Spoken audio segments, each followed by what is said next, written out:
So we got like 50 qualified leads from the webinar that we did last month. But what a lot of people don't realize is that a lot of the leads don't come from the webinar. They actually come from the emails that we send after the webinar. So I'm going to show you today how we wrote these emails, of course, using our best friend Claude, and how we turned Claude into an expert copywriter. So I'm going to be showing you exactly how I set up my Claude project and how I work with it to write this email copy and what I think makes good email copy so that you can write your follow-up emails after your webinar and also get some good lead flow yourself. All right, let's do it. Well, emails that we sent after the webinar, they're very short, but every sentence is intentional. And the purpose of these emails is to get people to act on this CTA, which is booking a call with us.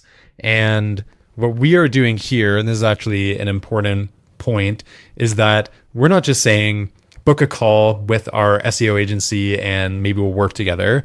We came up with a really fun way of framing the call, which is value led. So we said on the webinar that everyone who attends the webinar can book a call with us only for this week, and we will find 5 revenue opportunities for your business, 5 SEO revenue opportunities. And so number one, I think that's important, is always injecting a little bit of fun into your offer and making it enticing for people to want to book a call, not just like, hey, book a call and I'm going to try to sell you. It's like, you book a call and we will find 5 free revenue opportunities. And we actually got our full SEO strategy team to do this and come up with 5 opportunities. So very value led. So number one is you got to think about what is your CTA, make sure that it's very fun and enticing. Now, let's get into fun stuff. Let's get into Claude and how I use Claude to write these emails. So in Claude, I have this project and it is my copywriting project. And what I would do is I would probably just take a screen capture here of my instructions. They're very simple. Basically, all I'm asking Claude to do is to read all of the documentation that I've uploaded to it before it responds, and then of course not to use the M dash, whatever. I could probably make this a little bit more detailed, but for now it works. And then what I've done is I've uploaded 6 of my favorite copywriting books. So the PDFs. So go out and buy your 6 favorite copywriting books. Here are some great ones that you can copy here, download the PDF. Probably even better to upload a text file, but either works. And you upload it to Claude. And so now whenever Claude is responding to me, it's going to be hopefully pulling from these copywriting books to help me write amazing email copy. Now, here's the trick, is that a lot of people try to just one-shot it with AI, where they go, write me some emails, and they think that AI is going to write the perfect emails right out of the gate. And that's not really the benefit of AI in my experience. The benefit of AI is that it helps you to get things done faster, better, and it gives you a bit of inertia and also just allows you to stay moving. It gives you momentum so you don't get stuck. You never get blank page syndrome. So you can see what I said here. I said, can you help me write some post-webinar emails? I had another thread going about this. It asked me a few questions, and then ultimately it said, okay, cool. Like the question was, what are you selling and promoting? This is what we're promoting. What webinar emails do you need? And then I gave it that context. And then it gave me a bunch of email copy. And here's kind of what I responded is like, how can we make the email intro better than this? So this is where you got to just use your own thinking and read through it and go, this is kind of a boring first line. So can we do something better than that? And I say, what would the copywriting books say about that first line? I think this is key when you're working with AI, is to always ask it to justify itself. So, what would the copywriting books that I uploaded say? And then it would do the diagnosis and go, yeah, you're right.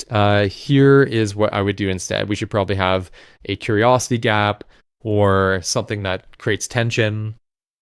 And it gave some better angles here. And so let's see, it said, gave me some ideas. You probably realize new to even close. So what I did here is I didn't actually take any of its options, but I used this information to spark a new idea in my mind and go, how can I create my own version of this using this as inspiration? This is what I came up with. And it pushes back. So again, you can see that the point of the benefit of AI is not that it's going to do all your thinking for you, but it's going to help you to think better, and it's going to challenge you, and you also have to challenge it. Okay, cool. So I took its advice here, and then I gave it the full email, and I asked again, what would the copywriting books say about this? And it says it would give a mixed review, and then it says exactly why. And then again, now I'm challenging it and going like, yo, is this strong enough? And it's going, yeah, you're right to push back on that. So, and then I came up with this. So what you can see is that I am critiquing the AI as much as it is critiquing me. And really what this is doing is it's just helping me to think better. And it's helping me to keep moving and not get stuck and not get blank page syndrome. Let's see. It asks a few questions here. I give a few case studies that can be incorporated into the emails, because I think that social proof, testimonials, case studies, those are going to be helpful if you want to encourage your customer to work with you or book a call or entice them. Well, you kind of got to tell them what results they can expect and what results you've got in the past. So always having social proof, case studies, or testimonials in your copy is going to be beneficial. And then Claude just helped me to write it. I asked how many should we send. It gave me an answer. I said, let's do it. And kind of just kept working from there. In the end, this is what I came up with. So if you want to screenshot these and create your own version of them, you can. I would encourage you to do so. And I'll walk you through each of these and why we wrote them the way that we did. This email goes out immediately after the webinar. It's a really quick email just to give people a replay link and then to promote the call. Email number 2 gets sent within 1 hour of the webinar. And what we do here is we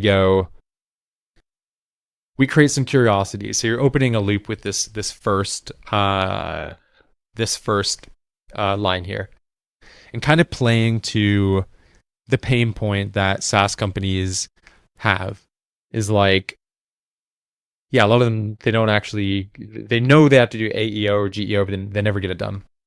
And then we keep creating more curiosity. So every line needs to kind of push the reader into the next line and make them curious enough to keep reading.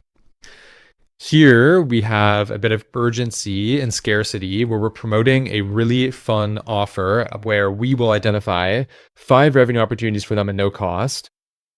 Our calendar's filling up, grab a spot.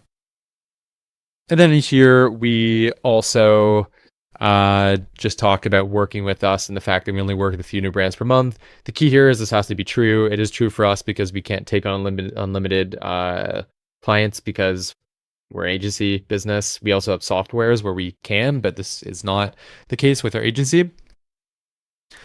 Email number 3 gets sent out 24 hours after.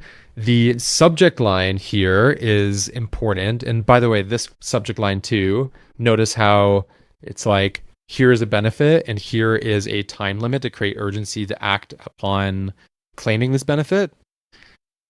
Email number 3 right here creates curiosity, and we're using a real case study, 1 blog post, $1 million in revenue. That's like a very difficult to believe outcome that everybody wants, but it is something that we achieved. And so that works really well to create curiosity and promise a benefit to the reader to get them to open the email. Then in here, we talked about the case study. We also talk about a second case study that we did for Beehive.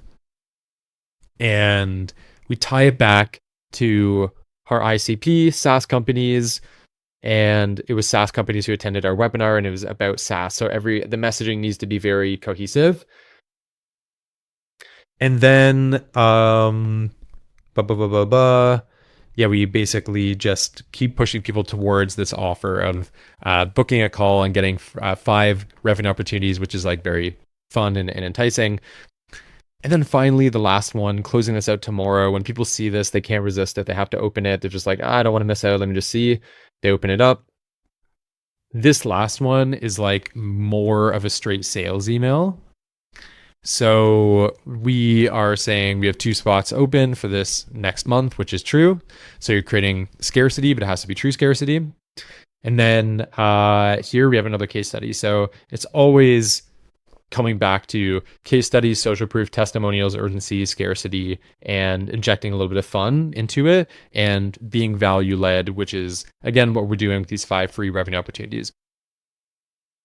And that is it.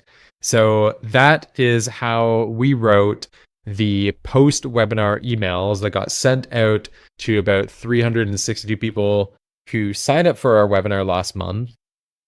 And from the webinar and the emails, we got about 50 qualified leads.